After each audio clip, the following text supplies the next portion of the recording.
新郎官都没了，待会儿不会要跟个牌位拜堂吧？竟然是跟只鸡拜堂，这婚礼太精彩了，好像还是只母鸡。公鸡被陈公子换走了！啊！这熊孩子竟然比现代那些小屁孩还能整活！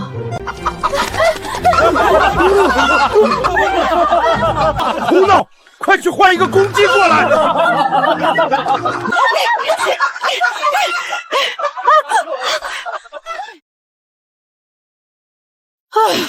冷静，徐婉，好日子不是谁都能过上的。忍一时风平浪静，退一步，一拜天地。天哪！大公鸡身上有鞭炮！完了，又是陈公子干的！他把新娘子的媳妇都炸了！这兔崽子连续2个下马威，倘若我再忍下去，日后怕是更要得寸进尺了。那个什么成，今日乃我与你父亲大喜之日，你3番2次捣乱，身为侯府主母，今日我便替你父亲执行家法。什么情况？不是说这个徐婉向来懦弱吗？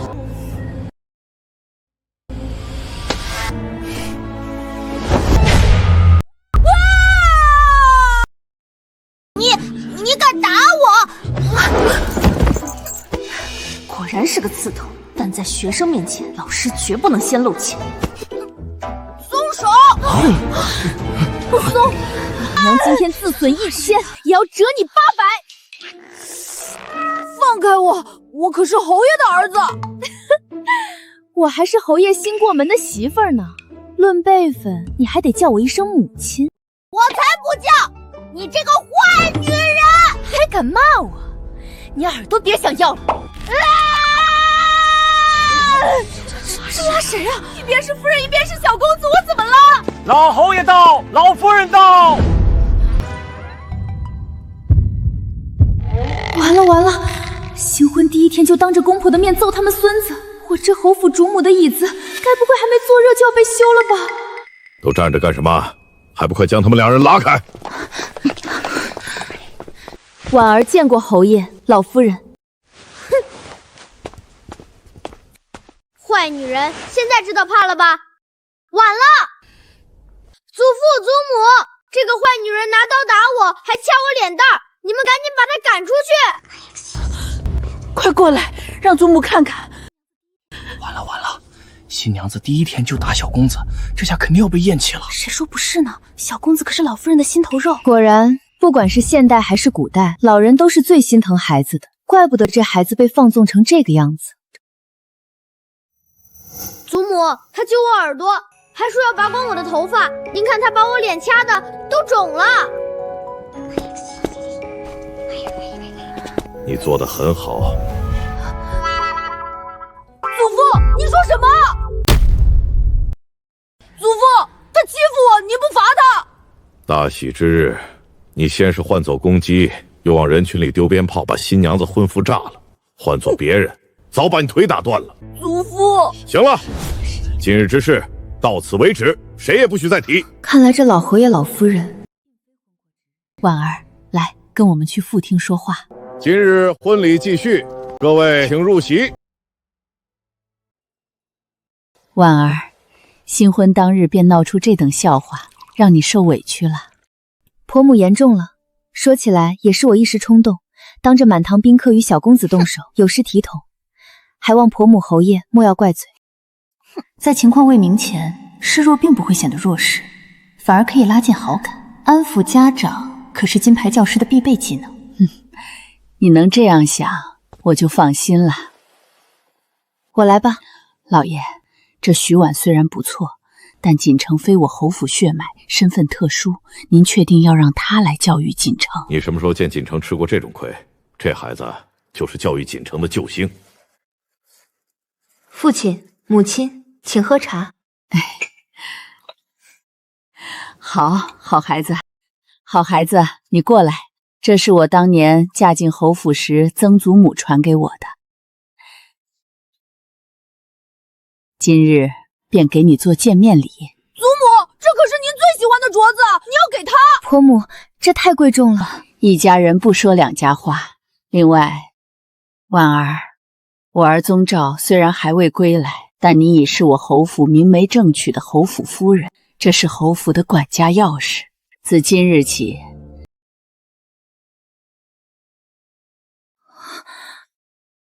管家钥匙，这玩意儿是多少心腹梦寐以求的，我一个刚嫁进来的新娘子居然能拿，真给我了？真给你。祖母，你怎么能给他？这管家钥匙就是给二房的红衣娘，也不能给他呀！锦城，不可胡闹，婉儿日后就是你的母亲了，有她照顾你，就算你父亲不在，你也有人疼，有人管了。可我不需要母亲，我从出生就习惯没有父母了，我现在都8岁了，更不需要了。你这孩子，婉儿，锦城这孩子以后就交给你了，希望锦城以后在你的教导之下，能高中一甲。一甲？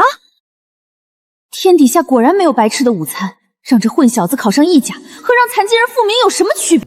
老夫人，3年一次的科举考试前3名，恕婉儿无才无能，这管家大权我接不了。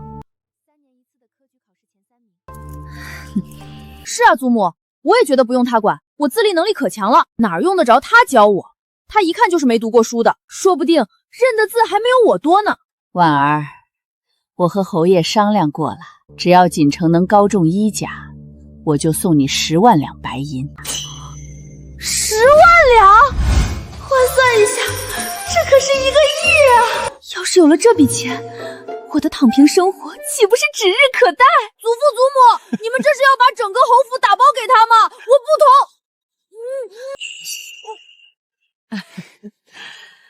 父亲母亲，婉儿一定会教好锦城，早日让他高中1甲的。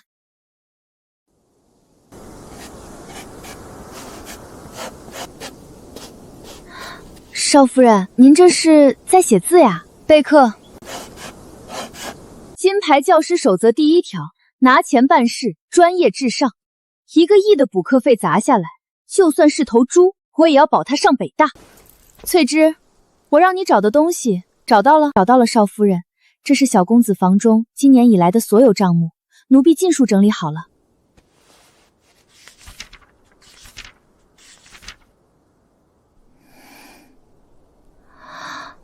正月初1坐船游湖，花销250两；初2放鞭炮，吓死隔壁农舍100只鸡，赔银子100两。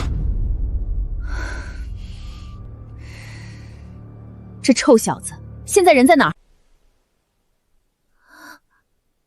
夫人，小公子去酒楼了，还说您要是1日不离开侯府，他就1日不到主院来。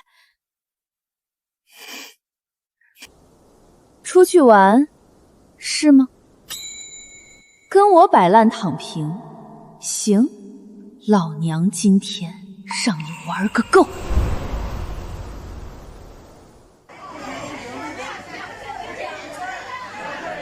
随便吃随便喝，今日所有的花销都由我宗公子包了。宗公子豪气！锦城就是我最好的兄弟，锦城豪爽。果然，外面就是比侯府舒坦。少爷，咱们今天真的不回去吗？不回，祖父祖母那么宠我，我不回去，他们一定会把那个坏女人赶走的。你怎么来了？喂，你怎么抢我的钱啊？小公子，夫人说了，自今日起停掉你所有的月银，谁要是胆敢赊账或者借钱给你，可千万不要找到侯府来，侯府不会认的。他凭什么停掉我的月银？这个毒妇果然不安好心。什么意思啊？锦城说要请客，难道是要我们付钱？锦城，你这回可碰上厉害人物了，你继母直接骑在你头上撒尿呢。不就是想让我回侯府听他训话吗？行，我回去就是了，你快把账先结了。对不起，小公子，夫人说了，你先回去，这账才能结了。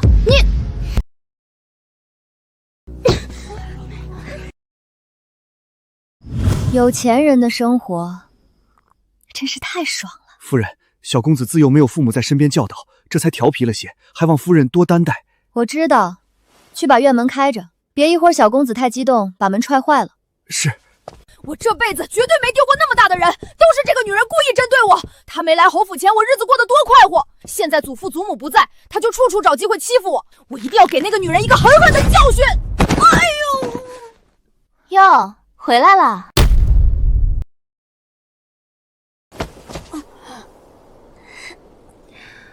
我虽是你母亲，但你也不用行此大礼。快起来吧。坏女人，快把银子还我，不然我就说你苛待继子。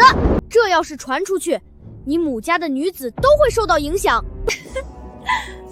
哇，我好害怕哦！不过一顿饭钱而已，你就算一时没有，你那帮朋友不肯帮你付吗？我记得你可是没少请他们吃吃喝喝，如今让他们回请一顿，又有什么问题？别在这装无辜，是他们是没帮我付，但也是因为今日我说好了要请他们。若不是你，我何至于丢了这么大的脸？若是被人传出去，还以为我们侯府多么抠门，说话不算数。我祖父祖母一辈子的好名声，差点被你给毁了。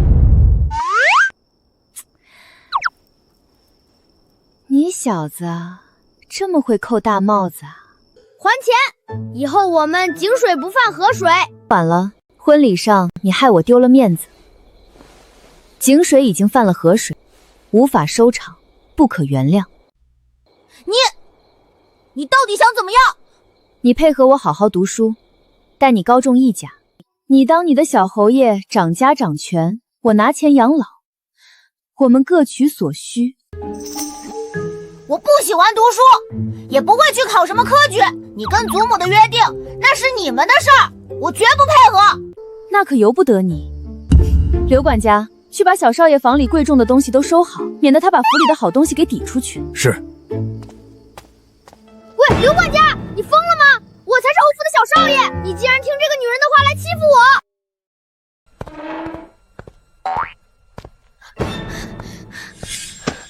这个不能搬，这是我最喜欢的躺椅。这个枕头不行，你拿走了我枕什么？我的衣服，你们是想让我光屁股出门吗？小六子，快拦住他们！小少爷，现在老夫人和侯爷都去了庄子，夫人当家，小的实在扛不住啊。你们无耻，亏我还对你们这么好。哼，徐婉，你以为这样我就会乖乖读书了吗？我不会放过你的。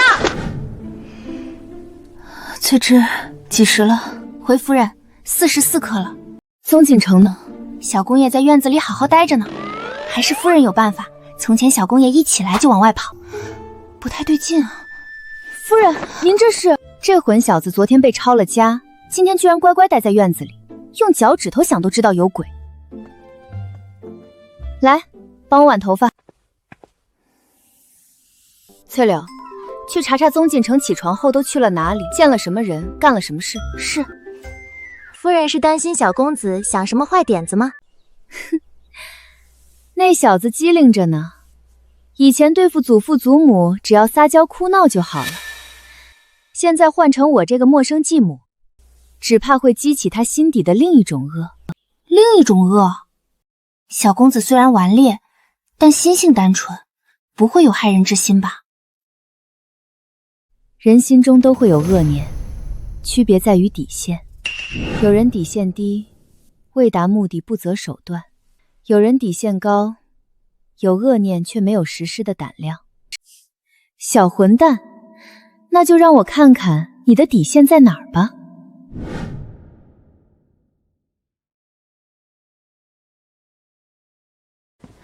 夫人，不好了，有2个丫头在换衣房打起来了。夫人，二房的红姨娘有东西丢失了，说是二爷生前送给她的。夫人，新招进府的丫头们聚众完了，将伙房给烧着了。果然啊，来了。翠柳，先带人去伙房救火，事有轻重缓急，眼下最要紧的是先保宅院，婢女间的问题都是小事。是。夫人今年才18岁啊，遇到这么多事还能冷静自处，老夫人的眼光真好。夫人，我们这边的事情也要紧啊，怎么都派人去那边灭火了？不灭火还等着把整个侯府烧没吗？翠芝，把他们两个先押起来，等候发落。夫人为何关押我们？我们是来报信的，何错之有？别碰我！我可是小侯爷房里伺候过的丫头，你们要是敢动我，老夫人回来不会放过你们的。我记得母亲说过，夫君房里没有任何侍妾通房。她是个什么等级的丫头？小侯爷房里一共2个丫头伺候，都是3等，比小厮长寿的等级低。红芍是在小侯爷失踪后才被提为2等女使，如今被分去了2房院里做事。夫人有所不知，奴婢虽然名义上是2等，可小侯爷还在的时候，最喜欢让奴婢贴身伺候了，沐浴、更衣、守夜，哪样不是奴婢亲力亲为？说起来，小侯爷失踪前几日，夜里还总拉着奴婢的手说话呢。夫人，您说，这是不是缘分？这是明着说跟小侯爷有首尾啊！殷夫人刚进门就遇上这种事儿，这脸往哪儿搁？这是暗示自己是侯爷的人，想用这个来压我。段位不高，胆子倒是不小。是吗？那倒是辛苦你了，伺候了这么久，连个通房都没混上。你是想说你是夫君的人，我不敢动你？奴婢不敢。不过夫人，万一小爷哪天回来了，问起奴婢去了哪里，您说您该怎么回话呢？小侯爷回不回来那是后话，眼下嘛，既然你这么惦记夫君，那就送去别庄吧。老夫人日日思念小侯爷，有你在身边睹物思人，想必会很高兴。老夫人身边规矩大，要是去了庄子，老夫人定然知晓是我让夫人不爽了，只怕是立马要被发卖出户。请夫人收回成命，老夫人跟老侯爷正在外面散心呢，奴婢不敢去打扰。不敢打扰，既然你这么想当夫君的人，我成全你，送去别庄，也好学学规矩。翠芝，派人将红芍送去别庄。至于绿如，夫人饶命，奴婢什么都没说，奴婢是冤枉的，一并送去，免得那小王八蛋又撺掇另一个侍女来找我麻烦。红芍，都是你这个嘴贱的害了我！你装什么好人？小公子让你去报信的时候，你跑得比谁都快。果然，人是环境的产物。宗锦城身边有这2个搅事精，怎么可能乖乖向上？嚷嚷辱骂成何体统？堵着他们的嘴送上车，别丢了我们远阳侯府的脸。是。住手！我看谁敢动他们！喂，你也太没礼貌了！这俩人是我派来传话的，你凭什么说送走就送走？按身份，你该叫我一声母亲，纵使不喜欢，也该称呼一声夫人，而不是畏畏的喊。论起没礼貌，你更胜一筹。你太过分了！她们是我爹爹最喜欢的2个侍女，你把她们送去庄子，我爹爹回来了怎么办？你的意思是我夫君回来，没他俩就没法过了？你堂堂侯府夫人和2个丫头置气干什么？那红姨娘房里的东西找到了吗？还有丫头们打架，侯府从来没出过这种事，都是你管家不力。你要是管不好，就趁早认输。所以呢？本公子听说你在尚书府没管过家，管不好也正常。只要你认100句书，再诚恳忏悔，本公子就原谅你，请祖母回来帮你。就这？我还以为你想说这家我管不了，要你来管呢。唉，真是令人失望。我劝你赶紧见好就收，不然这侯府乱起来，没法跟我祖母交代。小子，你母亲我今天心情还不错，今日就教教你如何管家。不听，王八念经！翠芝，你带2个婢女去帮红姨娘找东西，查清楚东西什么时候丢的，经了谁的手，若是查到，直接送官。翠柳，你去将打架的丫头名单列出来，不必打骂，叫人牙子来把人带走。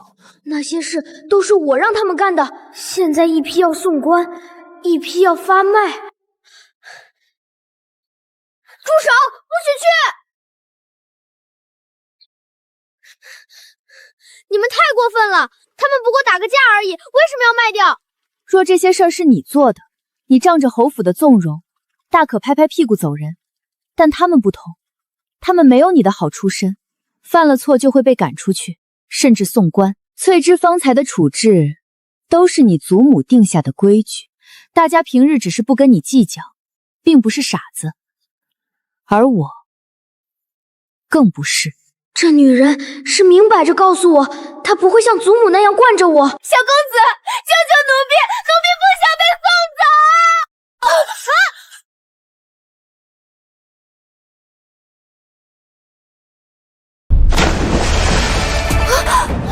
小公子落水了，快来人啊！小公子掉进池塘了！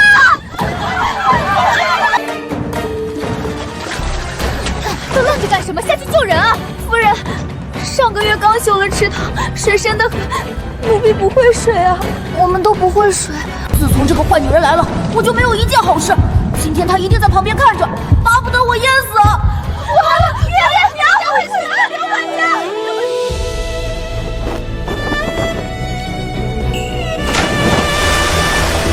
夫人跳下去了，夫人会水。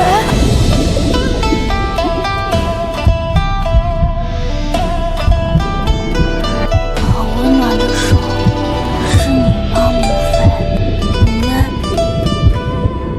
臭小子，你要是敢死，我的一个亿找谁要去？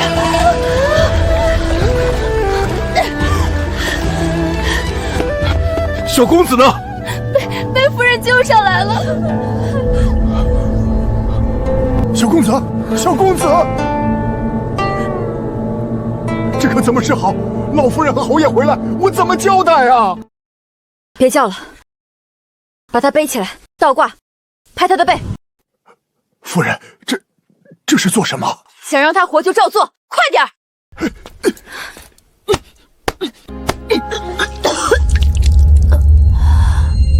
光把水控出来还不够，得做心肺复苏。快把他放平在地上！夫人在做什么？按压小公子的胸口，这成何体统？你完了！小公子在你手里没了，我贱命一条，拉你个红粉垫背也不错。贱婢找死！夫人，小公子已经这样了，你就别再折腾他了。闭嘴！侯夫人害死了小公子，侯夫人害死了小……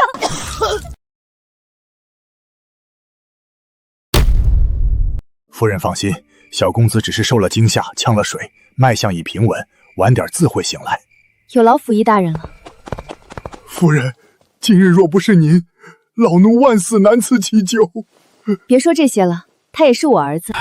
少爷从小没了父母，老夫人和老侯爷舍不得管教，这才养成了娇慢的性子。老奴看着他长大，心里着急，却也不敢多嘴。刘管家，少爷只是娇慢，但人不坏。今日虽说那些事儿是他撺掇的，可当我要发落那些丫鬟的时候，他还是站出来护着他们。这份担当，不是坏孩子能有的。夫人说的极是，小少爷心地不坏，就是缺个人好好引导。老天爷开眼，让少爷遇到您这样的主母，老奴就是死了也瞑目了。您可别这么说，府里还指着您呢。我先出去处理些事情，让他好好休息。夫人慢走。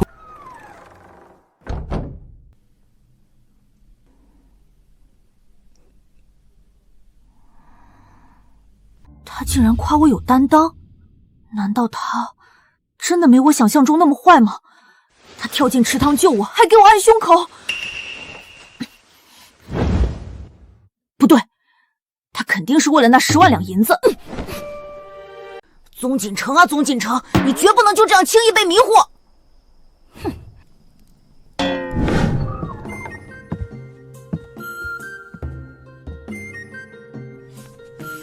宗锦城的读书进度到哪儿了？小公子不喜读书，到现在还没有把《三字经》背下来。猜过是个小为盲，没想到为盲的这么彻底。寻常孩子7岁启蒙，官宦子弟3、4岁便启蒙。宗锦城这小子可真是被溺爱的彻底。看来只能等他病好了再抓紧补课。1个亿的大工程，急不得。夫人，回门的东西已经备好了，礼单在此，请您过目。背得齐全。明日一早便出发吧。是。心腹回门没有夫君，我怕是全京城头一份，外人怕是卯足了劲儿想看我笑话吧。听说新侯夫人嫁进来当天就抢了侯府管家权，这手段可不是一般闺阁女子能比的。那可不，人家是刑部尚书嫡女，耳濡目染，懂门道。不过你们可别光羡慕，昨天侯府出大事了。什么？我有内部消息，侯府小公子昨日落水了。听说啊，是被一个丫鬟撞进池子里的。最巧的是，那丫鬟正是新夫人要发卖的人。哦，这下我全明白了，前脚要卖人，后脚孩子落水，这侯府的水太深喽。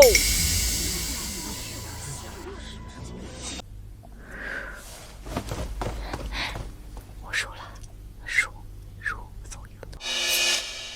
当真，那位侯府小公子落水了，还跟徐婉有关。外头都传遍了，说是继母苛待继子，才嫁过去几天就要把人害死。姐姐还真是心急，这侯府主母的椅子还没坐热，就闹出这种事儿。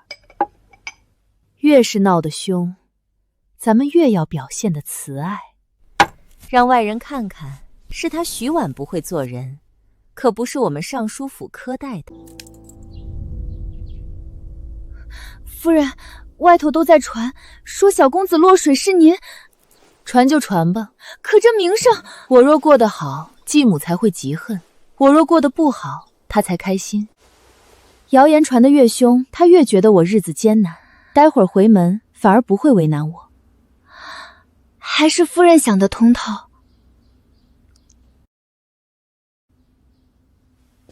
走吧。等等！小公子，您来做什么？本公子想去哪儿就去哪儿，用得着你管？小公子，今日是夫人回门，您跟着去不合适。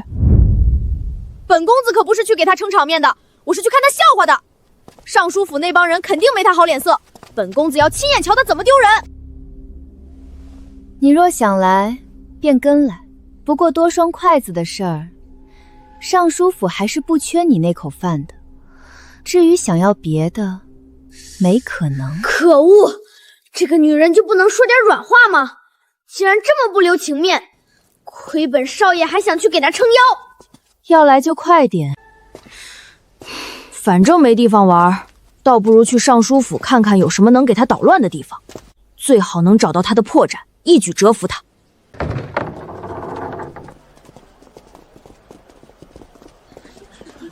天哪，不愧是尚书府嫡长女，这容貌一点不比京城第一才女差。小公子怎么也出来了？难道是他要陪心腹回门？虽不合情理，但又好像没毛病。看来侯夫人不止人美，手段也强，看把这小霸王收拾得服服帖帖的。胡说八道什么呢？要收拾也是本公子收拾他。小公子收拾夫人，这是主打一个嘴硬吗？我操，大瓜呀！侯夫人跟继子不和，继子被迫陪同回门，侯门大战一触即发。这个月的说书先生可有活干了。夫人，要不要奴婢去解释一下？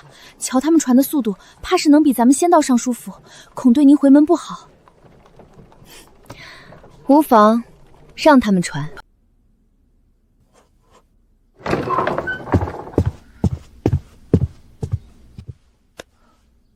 侯爷，属下有要事禀报。说，京城里传遍了，说夫人苛待小公子，小公子昨日落水，险些溺毙，外面都在传，是夫人故意为之。属下还听说，夫人嫁来当日就持刀打了小公子，又停了他的月银，抄了他的院子，连他房里的丫鬟都发卖了。侯爷，夫人她……你想说什么？说婉儿心狠手辣，苛待继子？属下不敢，只是这些事儿传得有鼻子有眼，属下怕夫人她……婉儿不是那样的人。侯爷与夫人不过一面之缘，怎敢如此肯定？你不懂，有些人见一面就知道。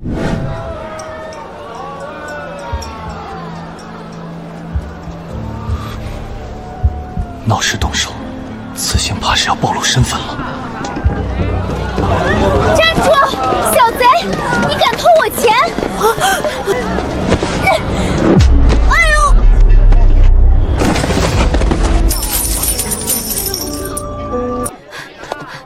你属兔子的，这么能跑？别打我！这么小就偷东西，你爹娘怎么教的？我没爹，我娘病了，没钱抓药。没钱就能偷，被抓进官府，你娘谁管？回头再被人打死，你娘还活不活了？起来，跟我走。不要送我去官府，我错了。谁说要带你去官府？你拿了我的钱就要去帮我做事，今天不帮我砍10斤柴火，我跟你没完！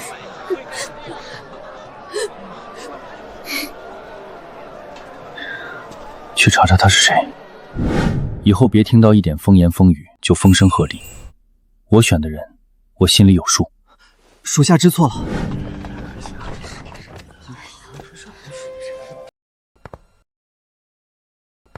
婉儿，你可算是回来了。母亲早已为你备好了酒席，就等着你呢。母亲安好。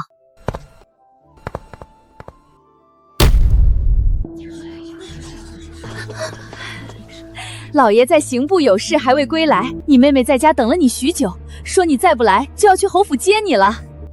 家中有事耽误了一会儿，母亲不要见怪。那哪能啊，你如今是侯府的管家人，母亲为你开心还不够呢，怎会怪罪你？这位想必就是侯府的小少爷宗锦城，我儿子。他是说的这么自然，谁是你儿子？果然如传闻一般活泼可爱，快进来，我让人特意备了些糕点。小魔王这不给人面子的性子，让柳氏接触接触，也算间接替我出了口恶气。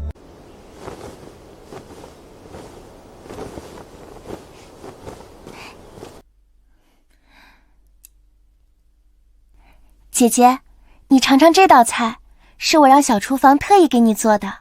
还有这个，你从前最爱吃的。肥腻的红烧肉，腥气重的清蒸鱼，还有满碗的香菜，全是我从前在尚书府最讨厌的菜。他们为了恶心我，也是费尽了功夫。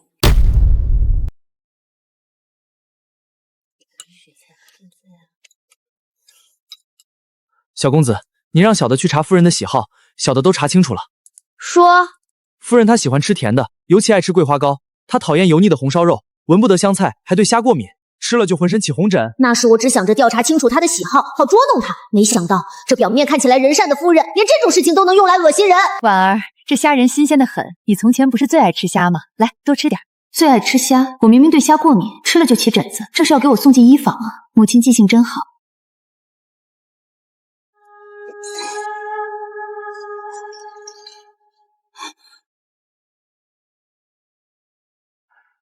小公子这是做甚？他不能吃虾，你不知道？这怎么可能？婉儿从小最爱吃虾了。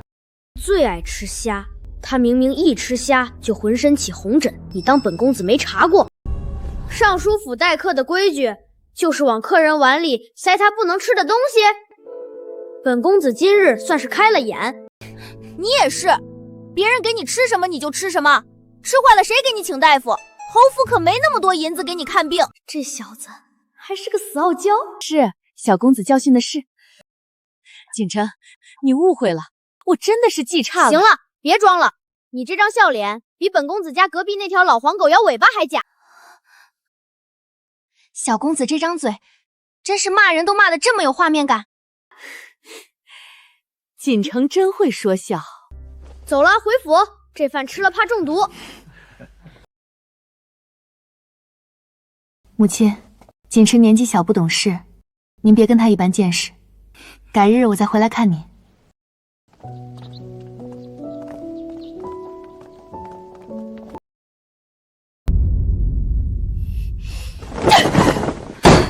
邪了门了！真是邪了门了！母亲，您别气坏了身子。我怎么能不气？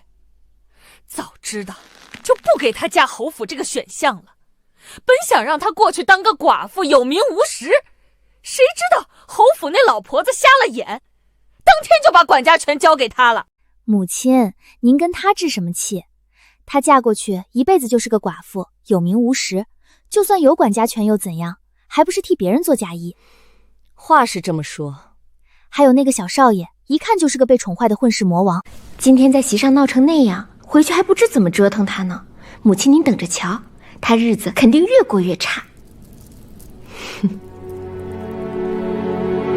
也是，侯府的日子岂是那么好过的？就让他得意几日，早晚有他哭的时候。回头让人盯着侯府那边，一有风吹草动，立刻报给我。是。你别误会，我可不是帮你，我就是看不惯他们那副假惺惺的嘴脸。还有，你万一吃出毛病来，谁给我发月银？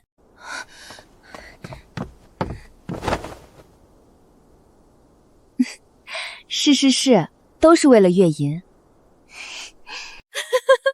夫人，小少爷真是太会说话了，奴婢觉得您那继母今晚怕是要被气得烧叫了。我那继母虽然坏，但口齿简单，换个厉害点的可就不行了。夫人如此聪慧，从前怎会被这样的人欺负？从前是不想争，觉得当个咸鱼躺着歇歇也挺好的。那如今呢？如今也不想争啊？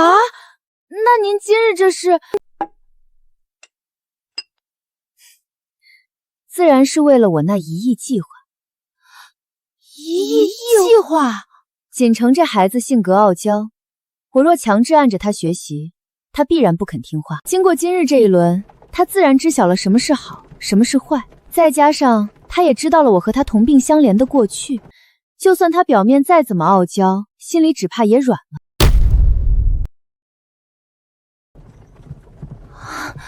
原来夫人从让奴婢去透露给小公子您的喜好的时候，就算计好了。夫人真是深谋远虑，也不算算计，只是顺水推舟。金牌教师守则第4条，要想学生听你的话，先让他觉得你和他是一边的。那小少爷日后是不是就肯乖乖读书了？还早，他只是心里软了，嘴上还硬着呢，得慢慢来。夫人打算从哪儿开始？首先，得把他的月银和读书挂钩；其次，把他院子里那些狐朋狗友清理干净；最后，找个他打不过又骂不赢的夫子，天天盯着他。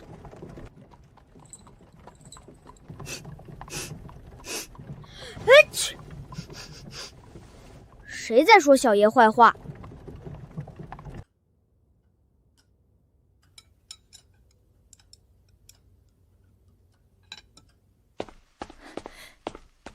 哟，今晚伙食不错啊！你怎么不吃？又没人给你下毒？没什么，不太饿，你吃吧。他怎么了？在尚书府也没见他吃，回来还不吃，是要饿死自己啊？哼，不吃拉倒，饿的是你自己。翠芝，你说我是不是真的做不好这个侯府主母？夫人何出此言？您做得很好啊。好什么呀？想当初我在尚书府连饭都吃不饱，哪学过管家，哪懂得教孩子。老夫人把锦城交给我，我要是把他教坏了，怎么对得起他老人家？今天回门你也看到了，尚书府那母女俩恨不得我死在外面。我从小就没娘，继母连件厚衣裳都不给我做，冬天冻得睡不着，夏天热得起痱子。夫人，好不容易嫁进侯府，以为能过几天安生日子，他要是肯读书，将来侯府才有希望。他要是不肯，我怎么有脸见老夫人？他小时候过得这么惨，他连饭都吃不饱。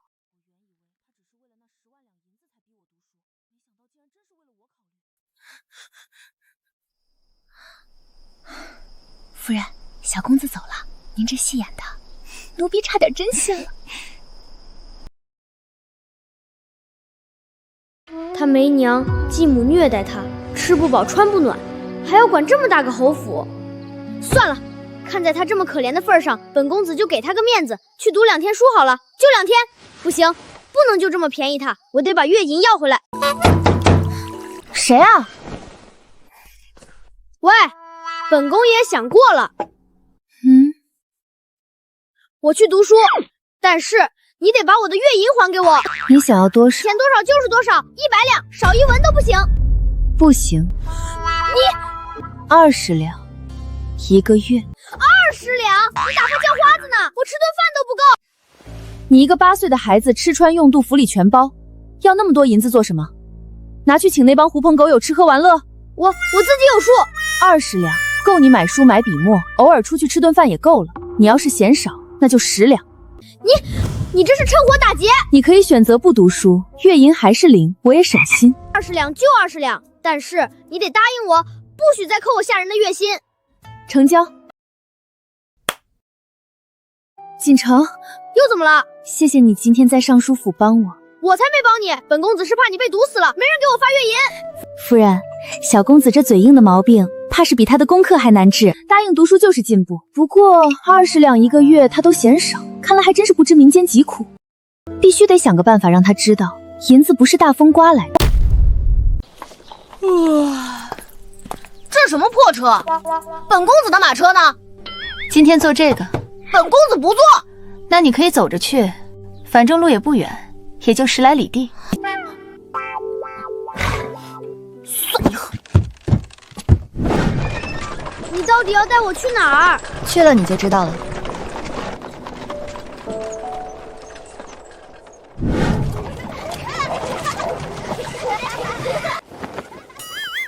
你带本公子来这种地方？你不是嫌20两少吗？我今天就让你看看20两在这里能过什么样的日子。夫人，您来了，这位就是小公子吧？老赵，今天就麻烦你了，让锦城跟你家柱子待1天，他做什么，锦城就跟着做什么。什么？你要本公子跟这个？柱子，快给公子问好。公子好。你今天要是能在这里待满1天，不哭不闹，下个月的月银我给你提到30两。本公子又不是小屁孩，我才不会哭，待就待，谁怕谁？好，傍晚我来接你。喂，你早点来。好。我倒要看20两在这里到底能过什么样的日子。公子，您要不要跟我去砍柴？带路。到了没？本公子走不动了。到了，就是这儿。这就是你说的砍柴的地方，就这几棵歪脖子树。这是最近的，以前这儿也有好树，后来都被砍光了。砍光了？贵人用的炭火都是上好的木头烧制的，这附近能烧炭的树早就被砍完了。那一棵树可以出多少炭？一棵大树大概能出10斤，小树就不行了。今年天冷，侯府1个月大概要烧200斤炭。200斤？那不得砍20棵大树？不止，砍下来还要劈，还要晒，还要烧。20棵树能出100斤就不错了。那100斤炭能卖多少钱？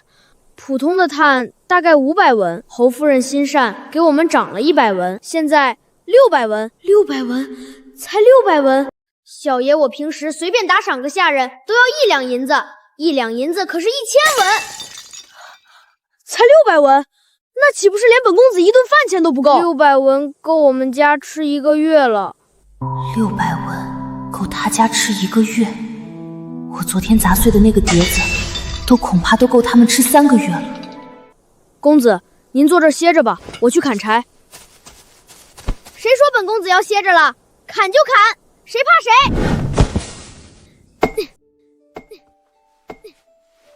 夫人，小公子从来没干过这种粗活，他细皮嫩肉的，哪受得了这个？受不了也得受，人就是要吃点苦，才知道日子是怎么来的。可是你看他不是挺精神的，让他砍砍累了，晚上吃饭就香了。金牌教师守则第5条：纸上得来终觉浅，觉知此事要躬行。1亿的 KPI， 先从让他知道一文钱难倒英雄汉开始。这什么破树，这么硬！公子，您这样不对，要斜着砍，不能直着劈。柱子，你看，本公子砍的怎么样？公子小心，树要倒了！进城！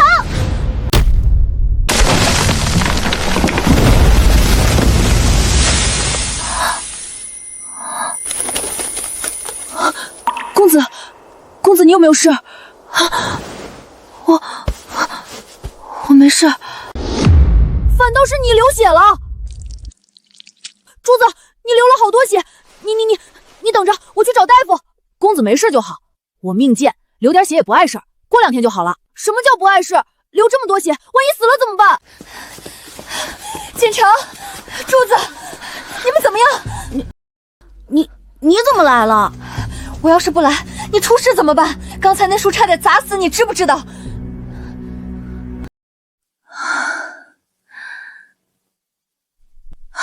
珠子的胳膊怎么了？没事，就划了一下。伤得不轻，得去看大夫。不用的，夫人，真的不用的，回家拿草木灰敷一敷就好了。不行，万一感染了怎么办？走，我带你去看大夫。你倒是走啊！看大夫又不是要你命。看大夫太贵了，我攒了好久的钱，是打算用来读书的。这点伤真的不算什么，不能把钱花在看大夫上。读书有这么重要吗？比你的身体还重要？重要。只有读书，我们才能翻身。我爹说，我们这种人家一辈子给贵人烧炭送柴，抬不起头。只有读书，才能走出这座山，才能让别人看得起。原来我不屑一顾的读书，竟然是别人梦寐以求都求不得的东西。难道我真的错了？珠子，今天这个事儿是锦城的责任，树是他砍的，砸到你是侯府照顾不周。你看病，侯府出钱。不行，我爹说了，不能拿公子的东西。你要是不肯，那从今天起，侯府就不买你家的炭火了。夫人，您不能不买，我们家全靠卖炭的钱过日子。那你跟我去看大夫，你答应了，炭火继续买；你不答应，我就不买了。我去。你还愣着干什么？扶着他。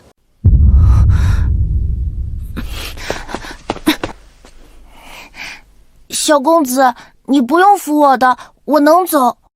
闭嘴，走你的路。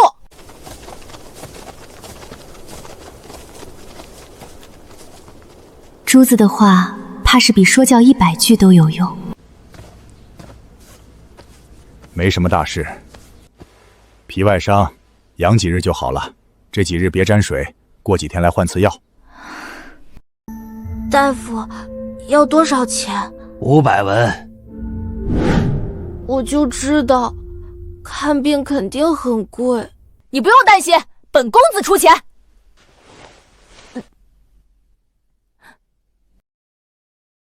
喂，你先垫上，回去还你。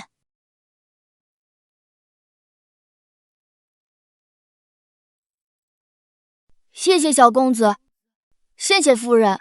多大点事儿，别哭哭啼啼的。你刚才说，你攒钱读书要多少钱？3两银子就够了，树熏2两，笔墨指望1两，省着点用，能用1年。1年？3两银子够柱子读1年书，还不够本公子买只鸟笼。你攒了多久？3年了，还差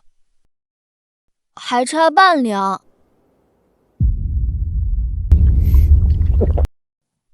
喂，你不是说要给我涨月钱吗？不用给我涨了，拿去给柱子读书用吧。不行，小公子，这可使不得，您的月钱是您的，我怎么能……你必须得要！你今天救了本公子，我宗锦城从来都是有恩必报的。柱子，你不要有心理负担，锦城最近也要去上学了，正好缺一个书童，你陪他一起读书，帮他研墨整理书册，这银子就算是侯府给你开的工钱，好不好？夫人，我真的可以吗？只要你肯学，没有什么不可以。谢谢夫人，谢谢小公子，我一定好好读书，一定好好伺候小公子。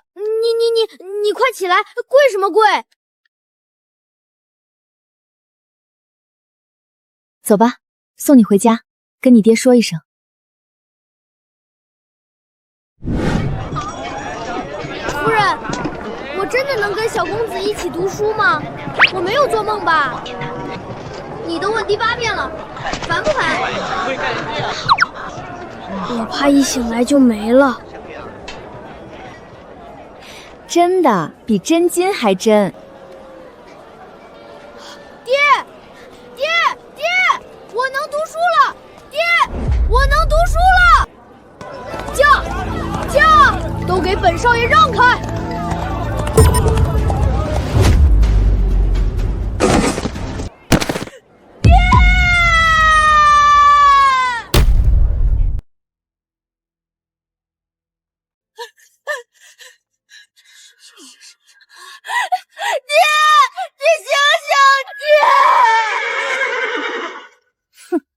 臭老头，谁让你当本少爷的路？罗耀，你给我站住！宗锦城，你怎么在这儿？你他妈撞了人就跑！我急着去打马球，谁让这老头不看路？我没找他算账就不错。对了，锦城，你去不去打马球？张云飞新得了一匹好马，咱们去赛一赛。打你的头！你把人家爹都要撞死了，还打球！这种贱民，死就死了，大不了我赔点钱。谁要你的臭钱？我爹要是有个3长2短，我跟你拼命！小兔崽子，活腻了！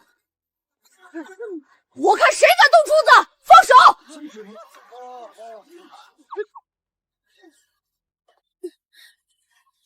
宗锦城，你发什么疯？居然护着2个贱民！这位罗耀公子，柱子是我家宗锦城的书童，他就是我们侯府的人。你当街纵马撞人，还想一走了之？哦，你就是宗锦城的新后娘吧？听说侯府的老夫人要你带宗锦城考上医甲，搞笑呢吧？谁不知道宗锦城最不爱读书，连《三字经》都背不全，哪来的书童？我看你还是趁早放弃吧。宗锦城根本读不好书，你放屁！我不仅会读书，我还会考上义甲，当上大官，把你这种渣子抓起来吊打。你考义甲？宗锦城，你连先生都被你气跑了3个，你要是能考上义甲，我罗耀给你当马骑，你等着。翠柳，去请大夫，马上送到侯府去。是。无聊，等你真考上医甲，再来跟本少爷叫板吧。不过我看这辈子是没指望了，下次别让我碰到你。罗耀，你给我记住，总有一天我要让你跪着给柱子爹赔罪。先救人。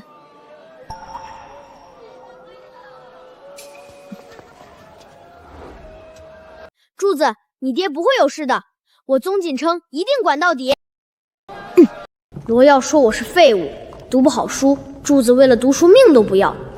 我每天锦衣玉食，却连学堂都不愿意进。我宗锦城要是再不好好读书，连柱子都不如。喂，那个，明天开始你给我请个夫子吧。这小子终于憋不住了。好。学而时习之，不亦乐乎？有朋自远方来，不亦乐乎？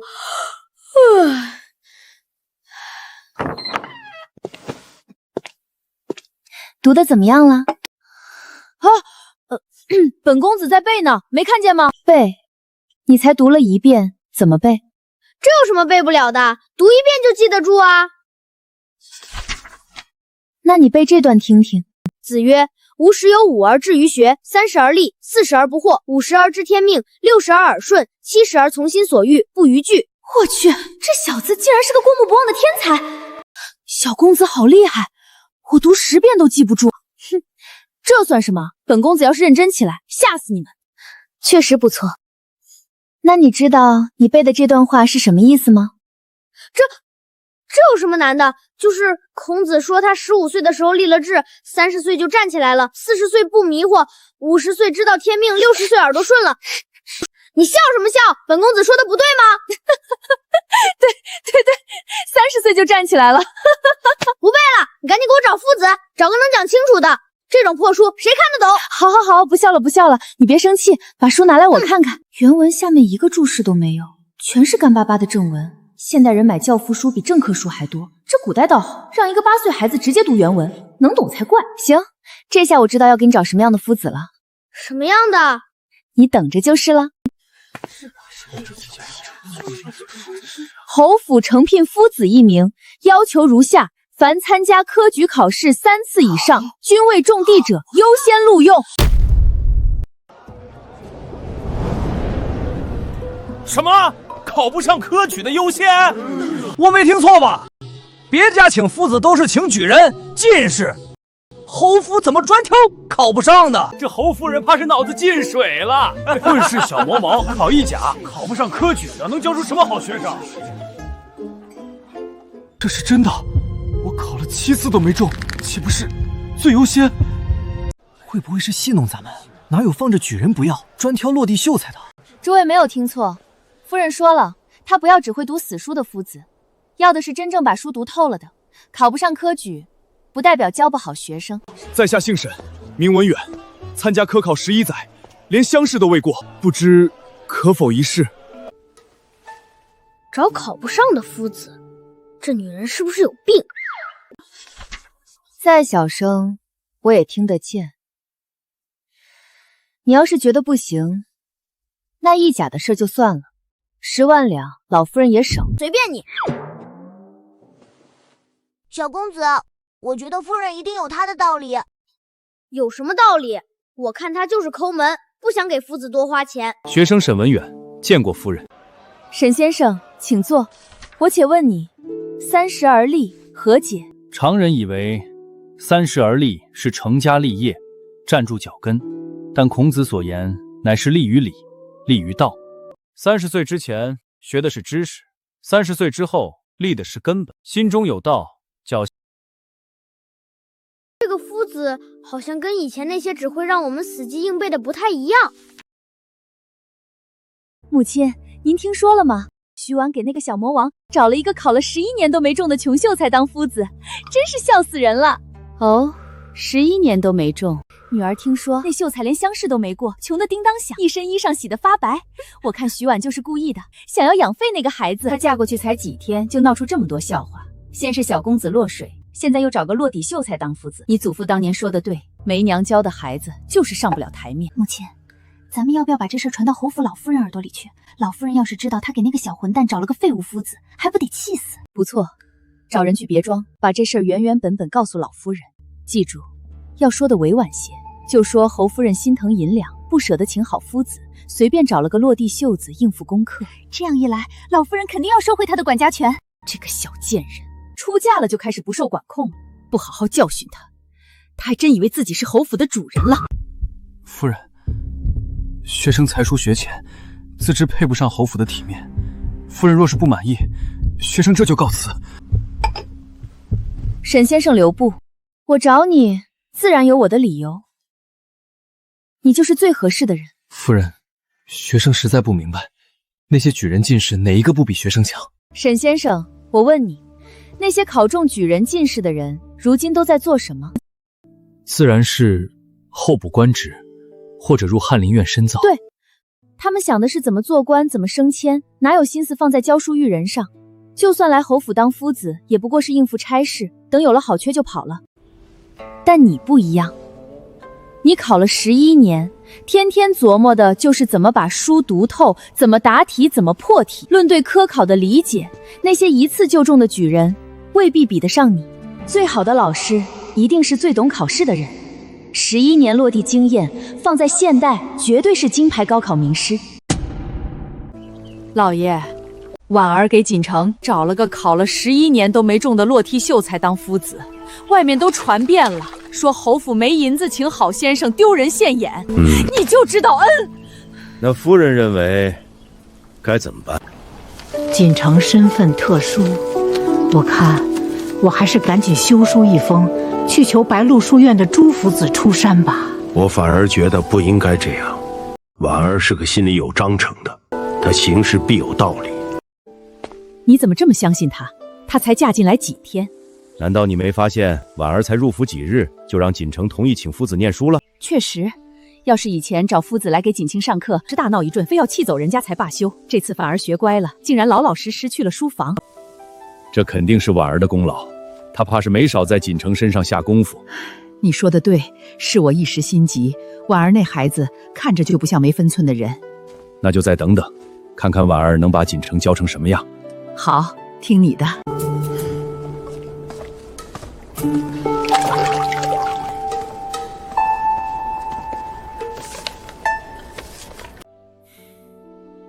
臭小子，就知道给你爹我出难题。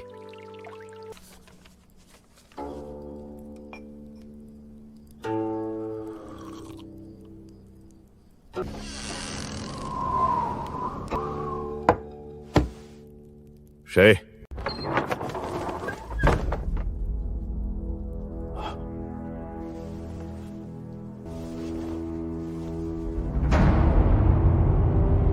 父亲，是我。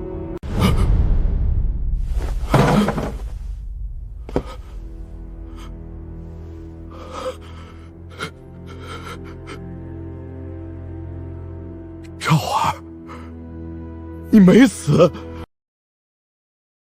儿子不孝，让父亲担心了。6年了，你知不知道你母亲哭了多少回？儿子知道，但儿子身负皇命，不敢泄露行踪。皇命？儿子当年在战场上被俘，本以为自己必死无疑，没想到太子殿下派人潜入敌国营救，让儿子以假死脱身，潜入敌国，为朝廷刺探情报。你这8年都在敌国？不错。如今事情快办完了，太子殿下允我近日便可归来。真的？什么时候？快了，但还不能打草惊蛇。父亲，儿子这次冒险回来，除了报平安，还有一件事求您。你说。替儿子娶一房媳妇儿。什么？她叫徐婉，是刑部尚书府的嫡长女。你这孩子8年不回家，一回来就让老子给你娶媳妇？有劳父亲了。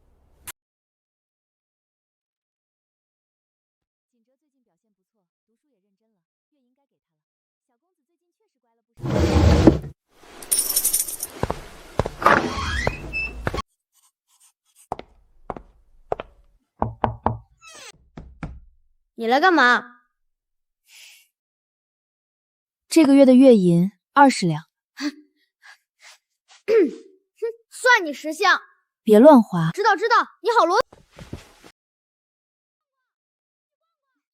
臭小子。走，本公子请你们去醉仙楼吃饭。公子，醉仙楼一道菜要5两银子，咱们3个月的月钱都不够点一个菜的。也对，那个可恶的女人现在不准我赊账了。那你说，今天好不容易休息一天，本公子想吃点好的怎么办？公子，您跟我来。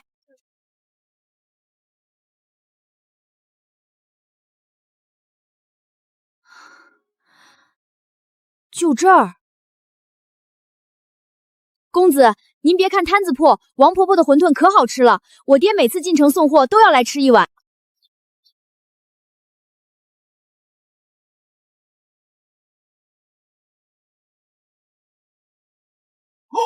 这也太好吃了吧！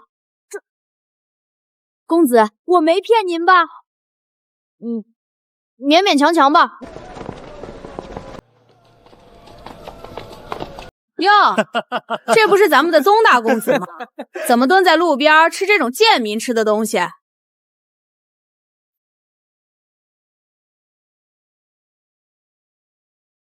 这什么味儿啊，宋锦城！你继母连顿像样的饭都不给你吃了，把你饿成这样，连这种泔水也敢吃？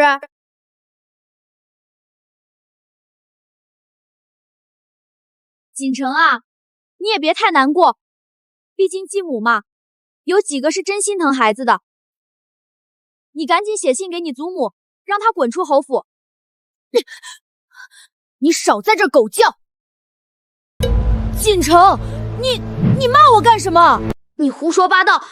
小爷我没揍你都算不错了。我怎么胡说八道了？外面都传遍了，你继母徐婉珂待你。外面传的是外面传的，你亲眼看见了。他给我请夫子让我读书，每个月还给我20两银子，20两。你知道珠子家一个月才花多少？600文。我疏通珠子为了3两银子攒了3年，我一个月20两抵得上寻常人家1年的开销，这哪里算得上苛待我？你是不是被那个继母打傻了？他扣你银子，抄你院子，你还替他说话？你现在怎么变得这么窝囊？被一个继母拿捏的服服帖帖，传出去，咱们圈子里脸都被你丢尽了。你再这样，咱们就别做兄弟了。好啊。你说什么？罗耀，你还记不记得你骑的这匹马是谁送你的？这是去年你过生辰，本公子花了800两从北边给你弄来的。还有你，张云飞，上个月你在赌房输了500两，被人堵在巷子里，也是我替你出的银子。锦城，说这干嘛？都是兄弟。兄弟就是在本公子落魄的时候踩一脚，兄弟就是当着本公子的面骂我家里人。他又不是你亲娘，他再怎么样也是我宗家的人，轮不到你来指手画脚。罗耀，把马还给我。什么？我说把马还给我。你骑着我送的马，吃着我请的饭，转头就骂我家里人，你这种人不配做我宗锦城的兄弟。宗锦城，为了一个后娘，你跟兄弟翻脸，我看你是被猪油蒙了心，我今天就打醒你这个猪脑子！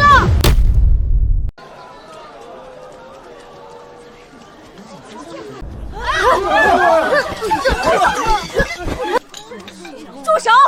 都给本夫人住手！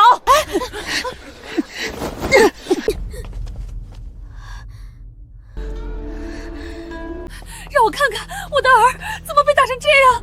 母亲，宗锦城不知道发什么疯，非要跟我打架，看把我打成什么样了。明明是你欺人太甚，放肆！主子说话，哪有你一个下人插嘴的份儿？他是我的人，怎么就说不得你儿子了？况且他又没说错，明明是你儿子先骂我家人的。哦，是吗？我儿素来乖巧，又有我亲自教导，从不惹是生非。倒是你，宗小公子，全京城谁不知道你京城第一纨绔的名头？你说我儿子骂你，可有证据？他这是拐着弯骂我没有娘亲教养。若是没有证据，就麻烦小公子给我儿道歉，否则别怪我不讲情面，送你去见京兆府尹。刘夫人真是好大的威风啊！只是欺负一个孩子，算什么本事？侯夫人来得正好，你家这位当街行凶，打伤我儿，我实话实说，怎么就算欺负你儿了？侯夫人方才还口口声声找我儿要骂人的证据，那夫人可能拿出我儿伤人的证据。这还用什么证据？你儿子打人，这四周的人可全都看见了。既然诸位都看见了，想必也清楚事情起末，不知哪位好汉愿意站出来帮我儿洗清罪名？我侯府愿意出100两银子，只为求一个真相。天哪，这娘们吃错药了，今天怎么这么大方？我儿锦城是侯府未来的主人，他的名誉关系侯府清誉。若有人愿意站出来，我侯府不仅愿意100两酬谢，并保他平安无虞。徐婉怎么这么较真儿？不是说他被柳氏养废了吗？侯夫人，小人看见了。你一个卖糖葫芦的，也敢多嘴？老人家别怕，你只管说，侯府替你撑腰。回禀两位贵人，的确是这位罗公子先骂人的。他不仅骂宗小公子窝囊，还骂了侯夫人。小公子气不过，一说把马要回来，罗公子就打了他。刘夫人，还需要更多证人吗？还是你想说，这位老人家是我侯府特意花钱安排的？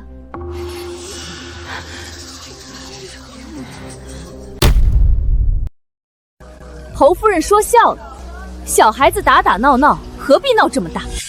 夫人这是在怪我咄咄逼人？哼，是不是？你自己心里有数。哦，我自然是有数的，就是不知道夫人对令儿做的事情有没有数。我儿子怎么了？徐婉，你不要蹬鼻子上脸。说来也巧，今日正赶上我府半年一次的清账，方才来的匆忙，随手就把账本拿来替我看看。夫人不妨说是我儿子锦城的开销，为何我细看下去，竟然全进了你儿子的口袋呢？今年1月，罗耀公子生辰宴请醉仙楼120两，锦城结账。3月，罗耀公子买北渡良驹1匹800两。还是锦城付的。刘夫人，光是这半年，令公子吃喝玩乐花的银子将近2000多两，可都是我儿子掏的。这笔账咱们怎么算？还有，前几日令公子在城东纵马，撞伤了一个卖菜的老翁，人现在还躺在侯府的医馆里，医药费、养伤费，侯府已经垫了80两。你真撞人了！就蹭了一下。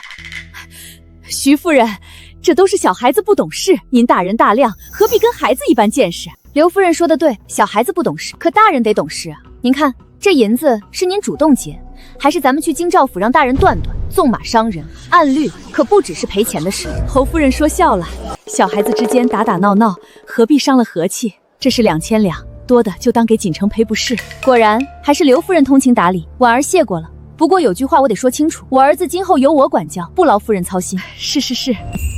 这就是有娘亲护着的感觉吗？让你闯祸，让你纵马，让你赌钱！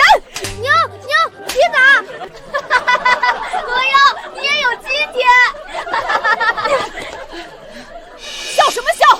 宗锦城，你以为你比我好到哪儿去？别以为你这个继母今天替你出头就是真为你好。我娘说了，她要是真心疼你，会给你请一个考了11次都没中的穷秀才当夫子。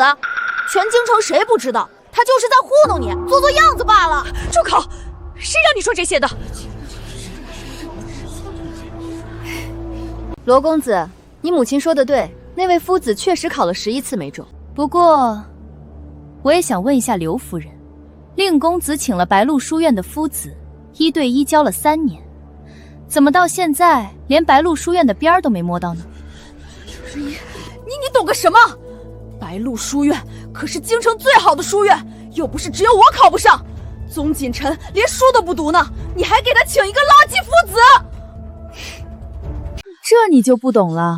我儿他天资聪颖，读书自有章法，别人花3年5年未必能成的事，他随便读一读，区白鹿书院根本不在话下。喂，你吹牛干嘛要带上我？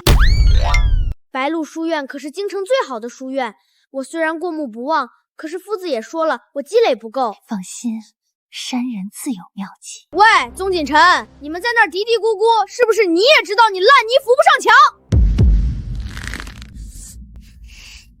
罗耀，你少在那放屁！小爷我今天还就告诉你了，你考了3年都没进去的白鹿书院，本公子随便一考就能进。吹牛？谁不会？等你考上再说。你们2个光说有什么劲儿？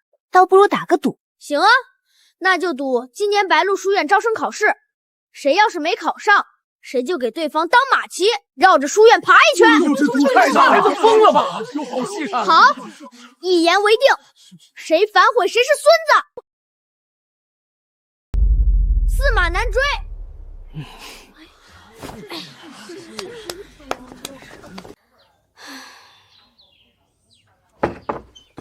小公子，这是怎么了？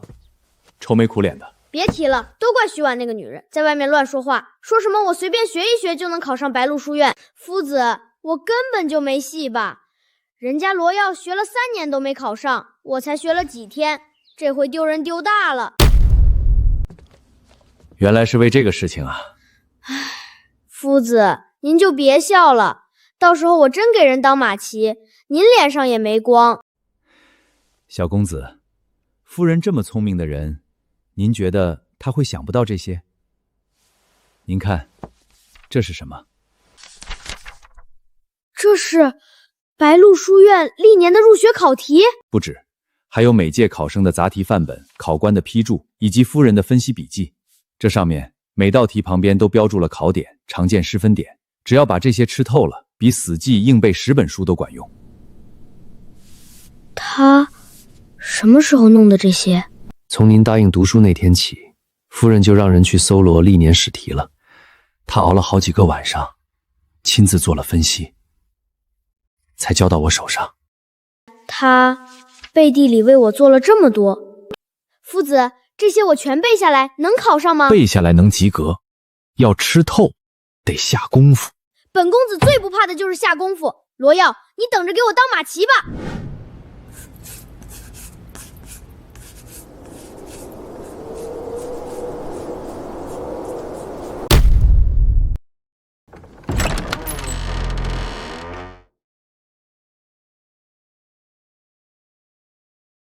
起来了，再睡就来不及了。再睡1刻钟。今天要考试，白鹿书院，你忘了？考试？今天？不然你以为我一大早来叫你干嘛？完了完了，昨晚看书看得太晚，脑子还是糊的。先吃饭，吃完了脑子就清楚了。1根油条，2个煎蛋，这是什么吃法？这叫100分套餐，吃了就能考满分。不对，名列1甲。子不语怪力乱神，您老人家还相信？要是不吃我就端走。哎，别，我吃。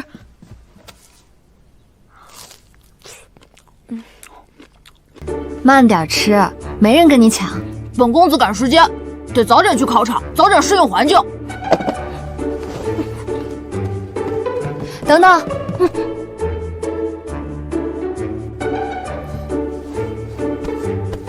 别紧张，你准备的够充分了，正常发挥就行。谁紧张了？本公子才不会紧张。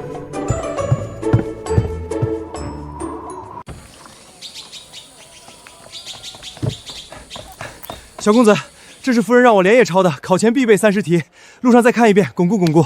知道了，夫子，您就别送了，回去等我的好消息。出发。夫人，小公子这孩子天资是真高，这几个月下的功夫顶得上别人2、3年。这孩子缺的从来不是脑子，是方向和动力。有了目标，比谁都拼。夫人，等小公子考上白鹿书院之后，您有什么打算？先让他把基础打牢，然后参加童子试、会试、殿试。1甲不敢说，2甲应该没问题。夫人这是要小公子一路考到进士，不然呢？老夫人那10万两银子总不能白花。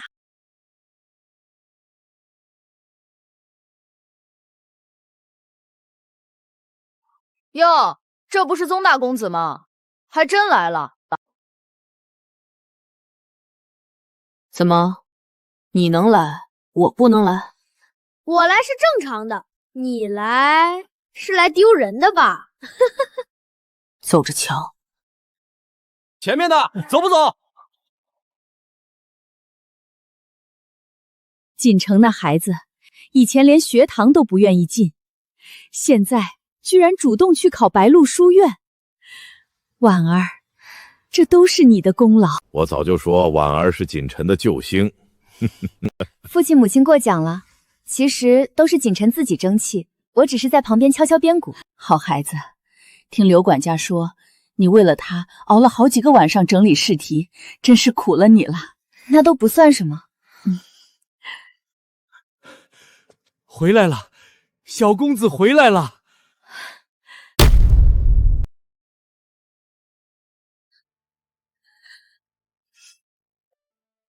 哎呦，我的乖孙瘦了，真瘦了，脸都尖了。祖母，我没事。婉儿，你给他吃什么了？怎么瘦成这样？他最近为了准备考试，每天只睡2个时辰，能不瘦吗？谁说的？本公子明明睡得很好。考得怎么样？有把握吗？那当然，还行吧。行就行，不行就不行。男子汉大丈夫，输得起。才不会输。那个，你要是心疼小爷，以后天天给小爷做那个1甲套餐。什么是1甲套餐？就是油条和煎蛋，味道还不错。好，祖母让人天天给你做。行，考上了天天给你做，考不上连馒头也没有。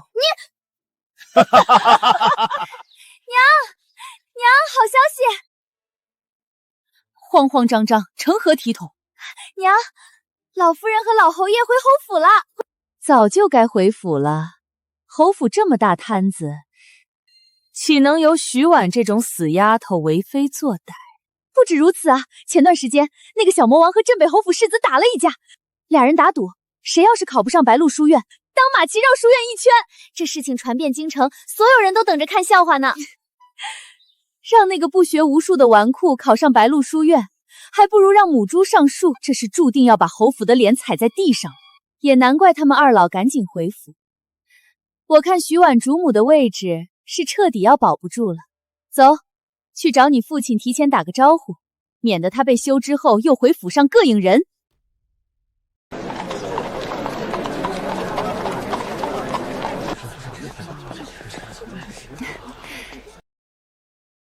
这人可真够多的。白鹿书院学风优良，老院长周夫子乃是3代帝师，桃李满天下。每年来报考的学子少说几百人，录取不过50余。这应该就相当于王府井小学吧？果然古往今来最卷的就是教育资源。别怕，考不上也没关系，你还小，明年再来。谁怕了？本公子是在想待会儿怎么嘲笑罗耀。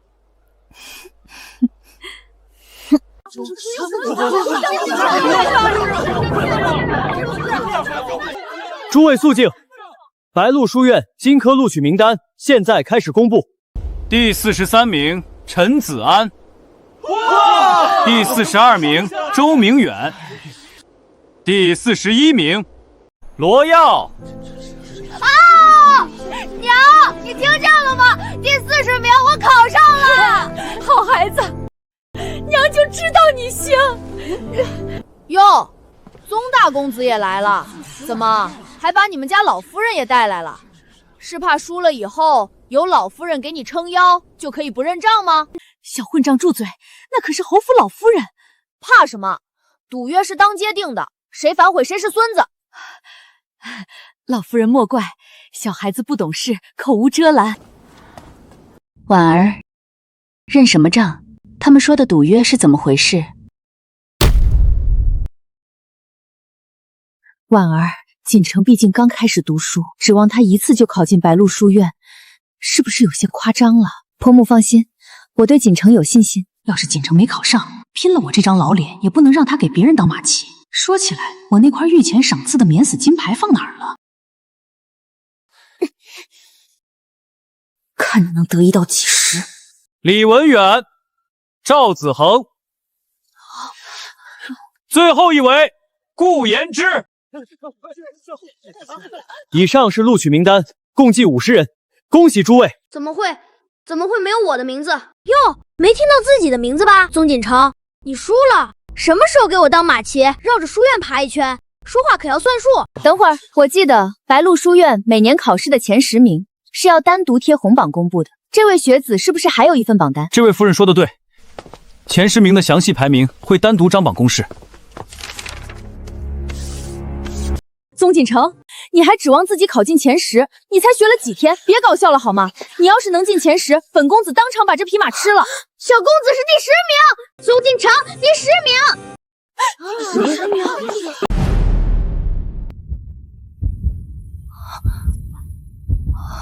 不是，这怎么可能呢？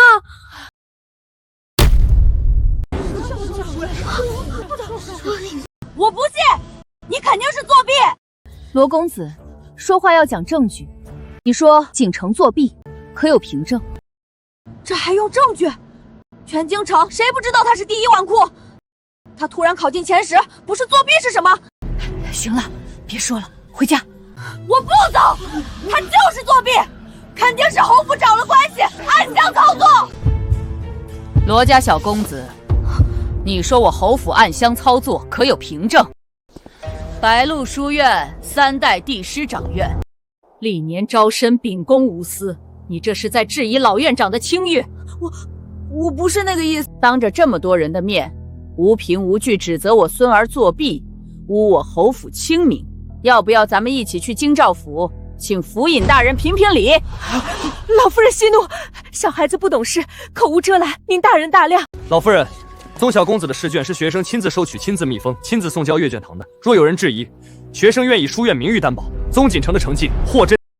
罗耀，愿赌服输，你输了。娘，赌约是你们自己定的，输了就想赖账。你罗家莫不是看我侯府无人，便折辱我孙儿？老夫人，我们不是这个意思。耀儿，赶紧给宗公子道歉，快点！你要是再不道歉，你父亲回府也会把咱娘俩给弄死。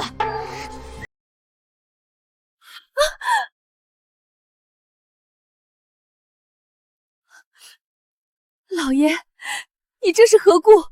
我问你，婉儿将被侯府休弃的谣言是不是你传出去的？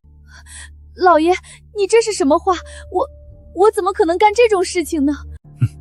柳婷，你当我是个傻子不成？这些年你对婉儿如何，真当我不知道是吗？老爷，够了，我不想听你解释，我只警告你一次，婉儿现在不再是之前任你拿捏的那个婉儿了。你若还想保住你夫人的位置，就给我老实点，别再犯蠢。听懂了吗？哼！娘，你怎么样？徐婉那个贱人又干什么事情了？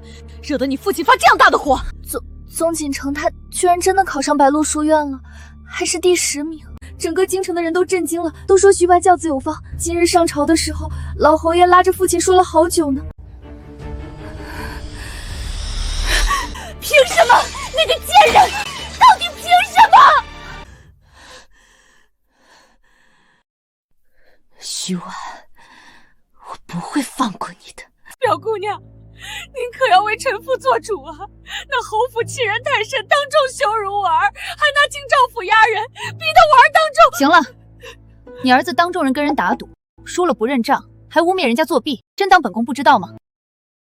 表姑娘，您都知道了，满京城都传遍了，你还好意思来哭诉？回去好好管教你家儿子，愿赌服输，别给我罗家丢人，再让本宫听见你们在外头嚼侯府的舌根。休怪本宫不讲姑嫂情面。是臣妇叨扰，臣妇这就告退。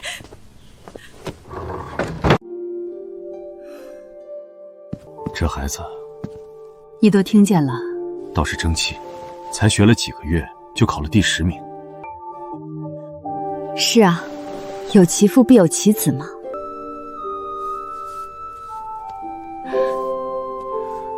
好好的，哭什么？锦城的孩子刚出生就差点没保住。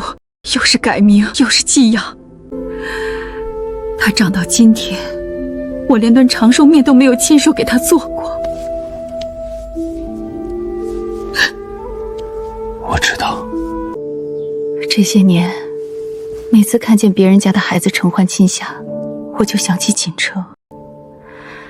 这日子到底什么时候才是个头啊？宗周在北方的事快办完了，等他回来。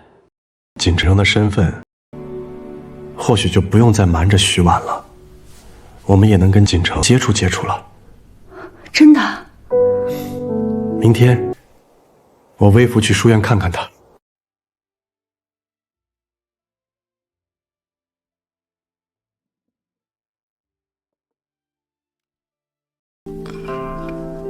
8年了，也该给你了。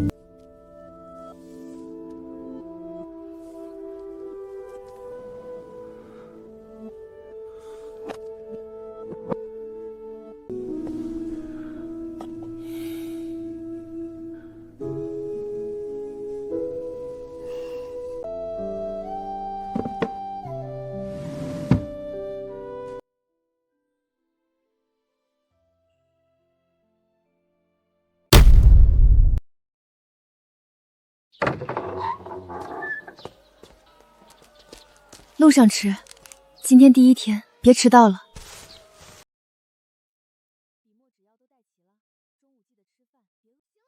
本公子又不是3岁小孩，你今天别送我了。怎么，嫌我去丢人？我是怕你路上无聊，你不是整天念叨要逛街吗？正好祖母说要谢你，你陪她去，别跟着我。出发！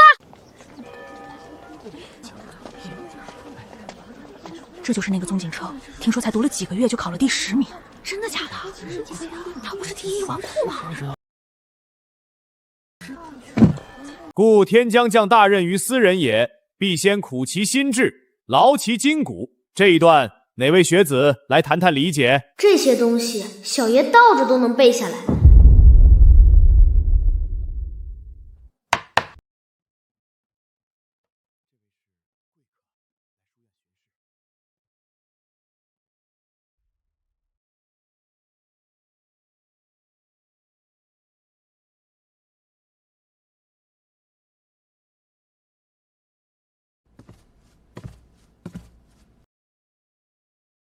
这位学子，天亮了。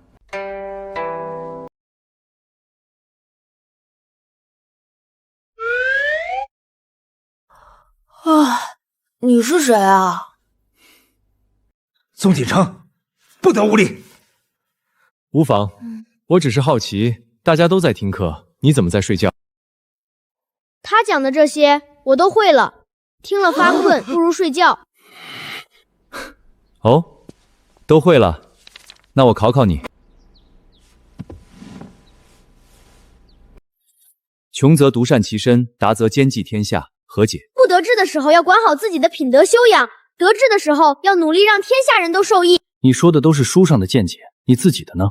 我觉得这不是两个选择，是一件事的两面。真正有抱负的人，无论穷达，都不会放弃对天下的责任。只不过穷的时候能力有限，只能先管好自己。这位学子平时都这般对答如流，宗锦城天资聪颖，过目不忘，确实难得。初次见面，没什么准备，这个送你，算是奖励。这太贵重了，我娘说了，不能随便拿别人的东西。不是随便给的，是你凭本事挣的，收下吧。那谢谢伯伯。好好读书，下次我来还考你。奇怪，这个伯伯怎么有种想亲近他的感觉？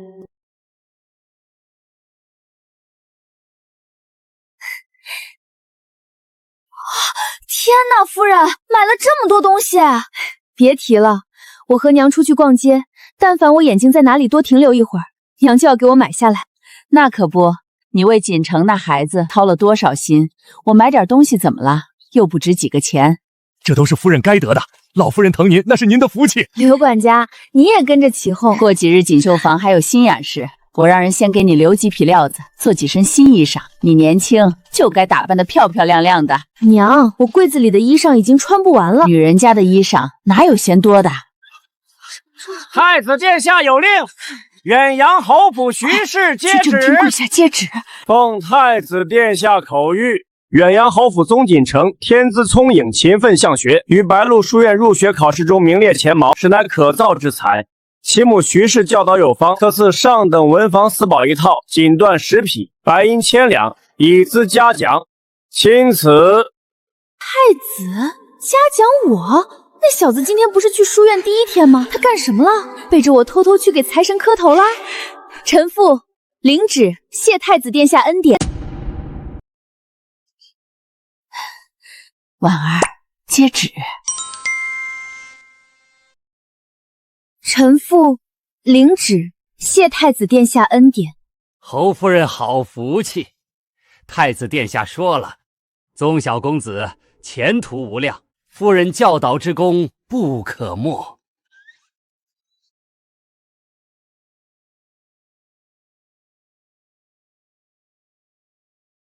娘，这什么情况？太子怎么会知道锦城？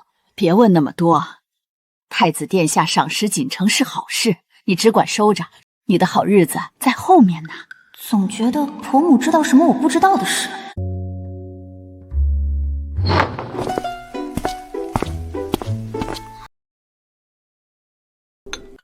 回来了，太子殿下的赏赐是不是跟你有关系？今天有个伯伯来书院，考了我几个问题，我都答上来了。他非要送我玉佩，我不要，他硬塞给我的。喏，就这个，说是奖励，我还没搞清楚它是什么来头呢。所以你就在课堂上睡着了，被人家抓了个正着。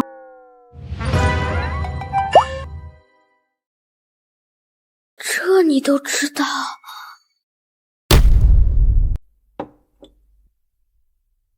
你知不知道，在课堂上睡觉是对夫子最大的不尊重？就算书上的内容你都会了，也不能那样做。行，知道了。可夫子讲的实在太慢了，一句话翻来覆去讲半天，我早就懂了，干坐着也是浪费时间。那你可以自己看书或者写文章，睡觉算怎么回事？传出去，别人还以为侯府的孩子没教养。好了，下不为例行了吧？本公子今天累了，先吃饭。这小子越来越臭皮了。不过夫子讲的内容他确实都掌握了，再这样下去，确实是在浪费时间。看来得给他找一个更高阶的夫子了。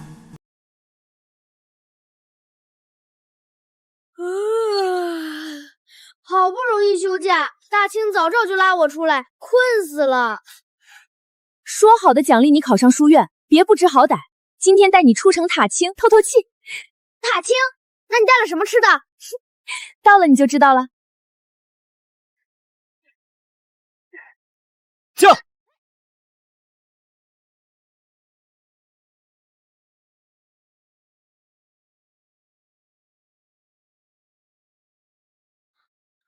这些人怎么了？今年黄河发大水，淹了好几个州县，逃难来京城的灾民，少说也有上万人，城门进不去，只能在外后等朝廷开仓放粮。朝廷不放粮吗？放，但层层苛困到他们手里的，也就够吊着命。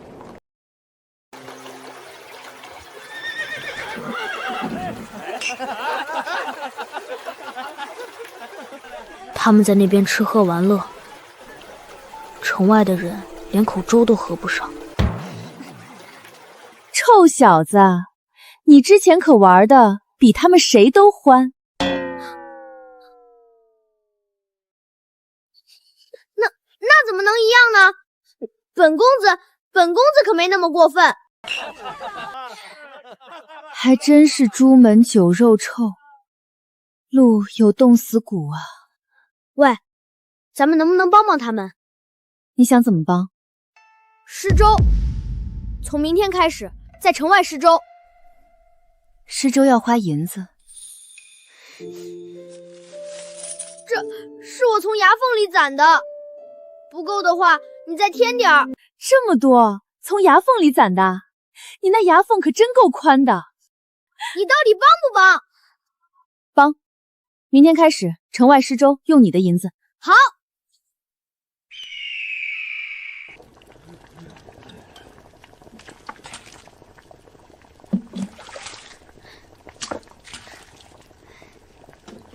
慢点儿，别烫着。谢谢小公子，谢谢。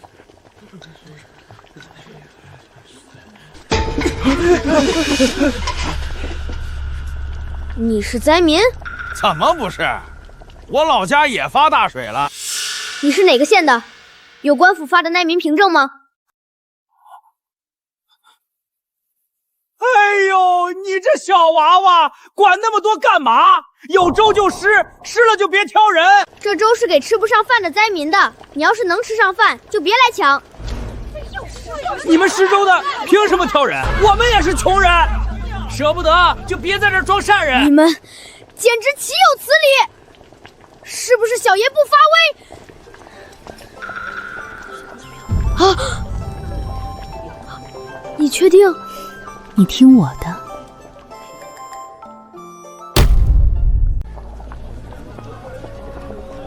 来，给爷来一碗。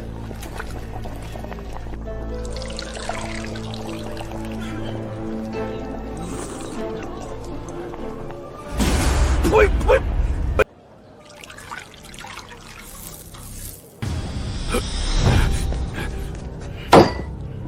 你这什么意思？粥里掺沙子，存心恶心人是吧？爱喝不喝，不喝滚蛋！你什么破粥？施不起就别施。装什么大善人？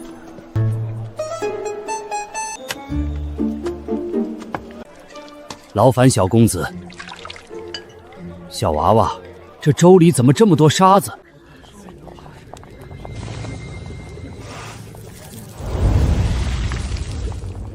对，就是我故意放的，你爱喝不喝？都施粥，施的是善心，不是糟蹋粮食。你顽皮也要有个度，这不是存心作践人吗？你这娃娃心肠坏透了，老夫今天非拉你去见官不可！干什么干什么？我家公子是你能碰的，伤了我们家公子，你担待得起吗？好大的威风！天子脚下，光天化日，施粥掺沙子，还不让人说？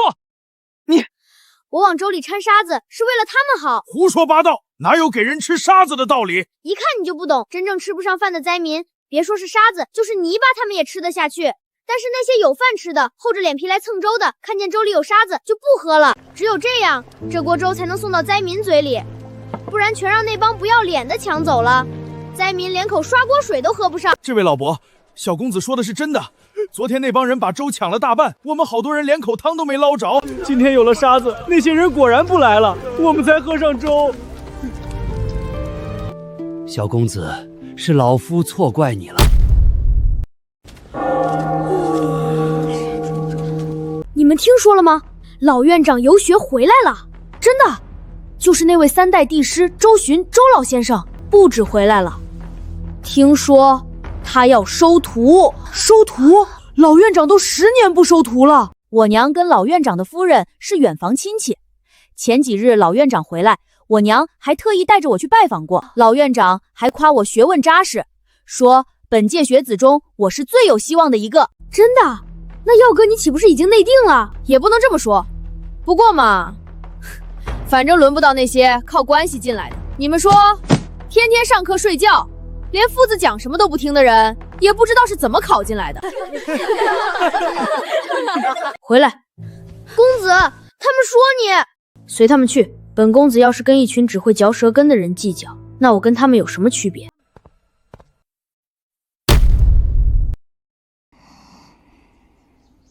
自从夫人来了，小公子真的变了好多。以前要是有人敢这么说他，早就撸袖子上去打了。幼稚！都起来，都起来！老院长游学回来了，今日亲自来书院巡视，都精神点儿，把衣冠整理好。公子，精神点儿，来的是大人物。大人物怎么了？大人物就不让人睡觉了？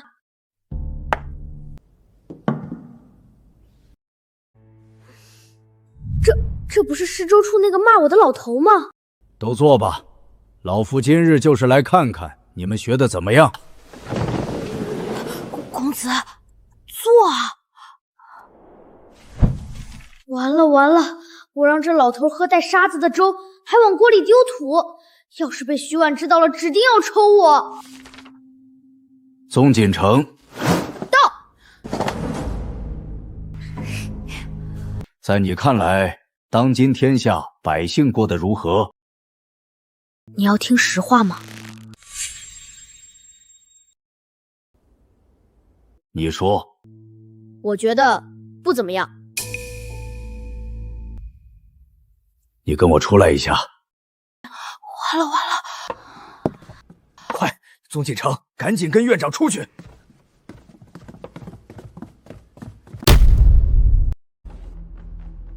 天哪，宗景之完了！他居然说不怎么样，这不是等于说当今圣上治国无方？我早就说了，哼，他这种草包没什么本事，偏偏还爱出风头。现在好了，出到老院长面前去了。其实他说的也没错吧？最近城外了那么多灾民，确实过得不好。你懂什么？灾民是灾民，朝廷不是已经在放山了吗？就是他当着老院长的面这么说，就是居心叵测。传出去，别人还以为我们白鹿书院教出来的学生都跟他一样，对朝廷心怀不满。你们说，老院长把他叫出去，会不会是要罚他？我看不止。他那个话，往小了说是口无遮拦，往大了说就是诽谤朝政。说不定，他马上就要被除名了。怎么？在施粥处不是挺能说的，这会儿哑巴了？谁哑巴了？我就是还没想好说什么。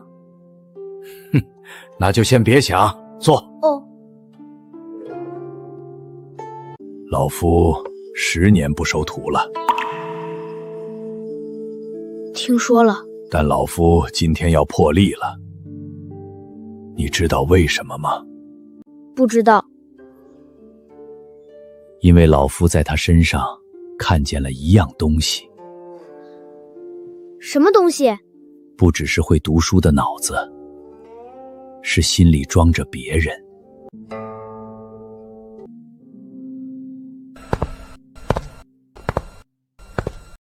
老夫教了一辈子书，见过不少天资聪颖的孩子，有的当了官，有的做了学问，有的名满天下。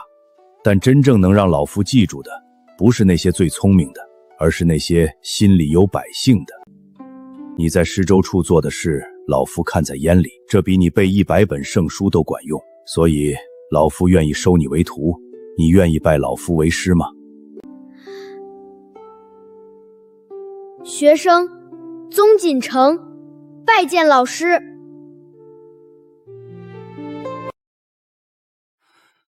吉时已到，行拜师礼。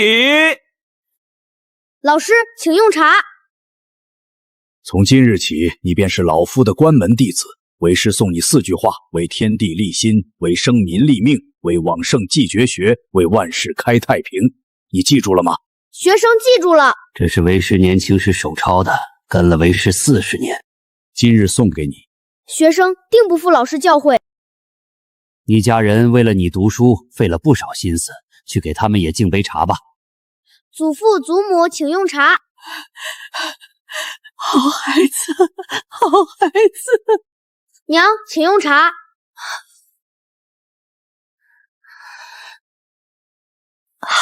太子殿下驾到。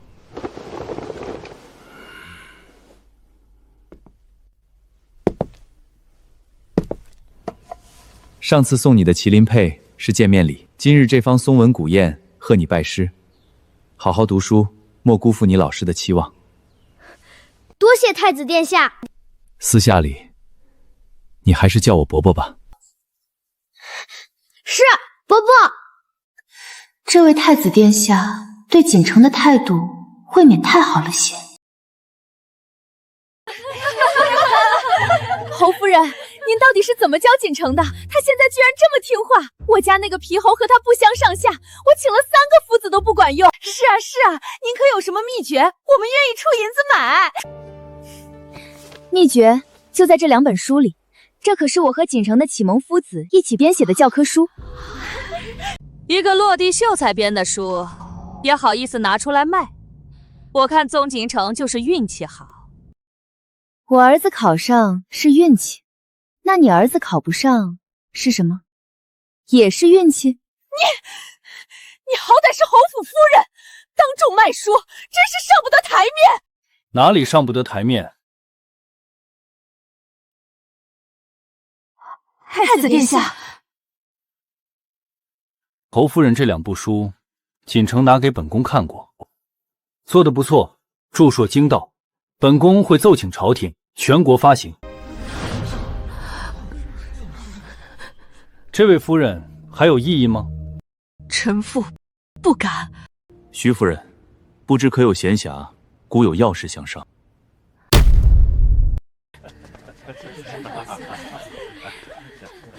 刘管家，我是徐婉的继母，我们代表尚书府来给婉儿和小少爷的拜师礼道贺。请稍后，容我通禀。慢着，我记得我没请你们吧？小公子今日拜师大喜，我们怎么能不来呢？好歹是一家人。一家人？我娘在尚书府每天吃酸果的时候，你们怎么不说是一家人？既然来了，就坐那儿吧。侯府没给你们发帖子，自然没好位置，将就一下。小公子说笑了。爱坐不坐，不送。娘，忍忍。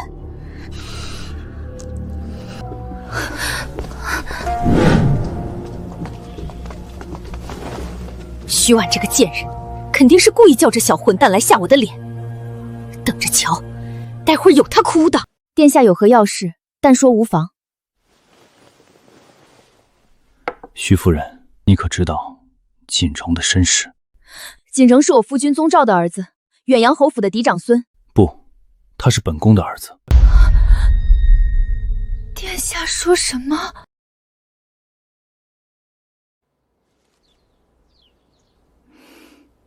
？8年前，本宫与太子妃喜得一子，孩子却日日啼哭。方丈，小儿夜夜听哭不止，太医束手无策。请您看看，可是冲撞了什么？殿下，小殿下的命格贵重非凡。贵重，那是好事啊。但凡命格过于贵重之人，幼年时必定多灾未难。好比一棵树，根还没扎稳，枝叶就过于繁茂，风一吹就倒。小殿下如今便是如此，他的命格太重，这个凡胎肉身承受不住。那怎么办？只有将他养在寻常富贵人家，以寻常身份成长，方能平安渡劫。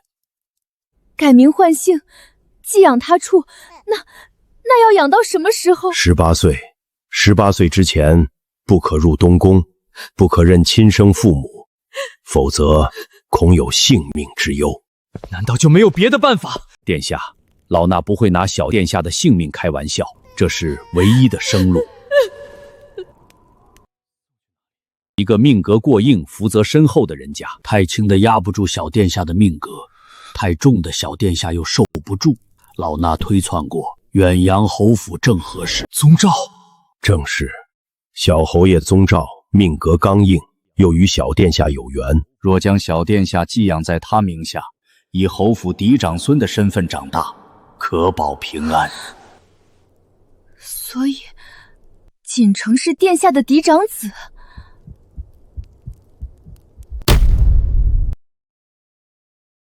是，本宫今日告诉你，是因为你把锦城教得很好，本宫和太子妃感激不尽。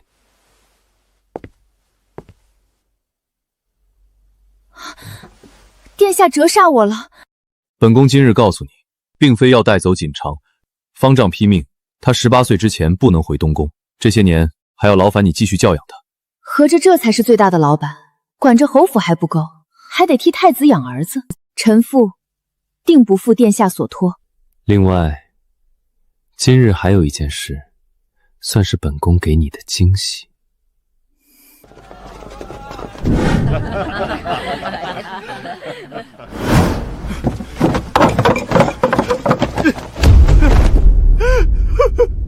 老夫人，求您成全。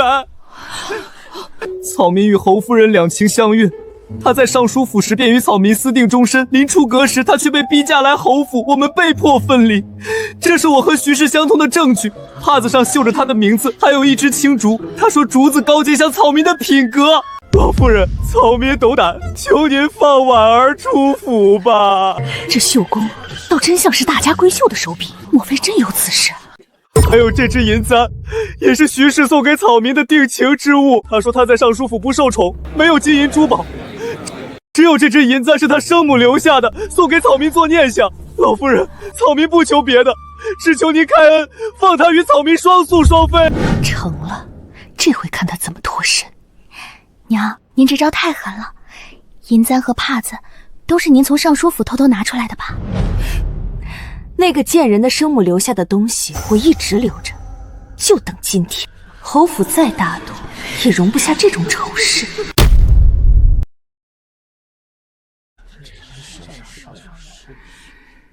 你说的这些可有凭证？空口白牙，就想污我侯府夫人的名声。草民对天发誓，句句属实。老夫人若不信，可问徐氏继母柳夫人。这婉儿她当年确实与这位公子走得近了些，臣妇以为只是寻常往来，没想到竟出了这等丑闻，是臣妇管教不严，臣妇有罪。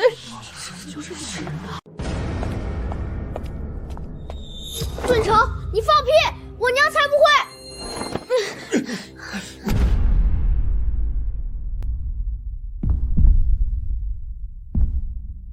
哪来的狂徒敢污我夫人的名声？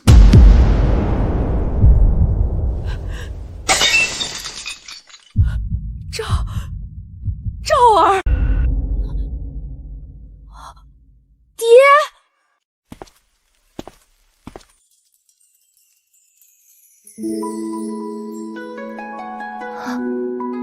这是我的夫君。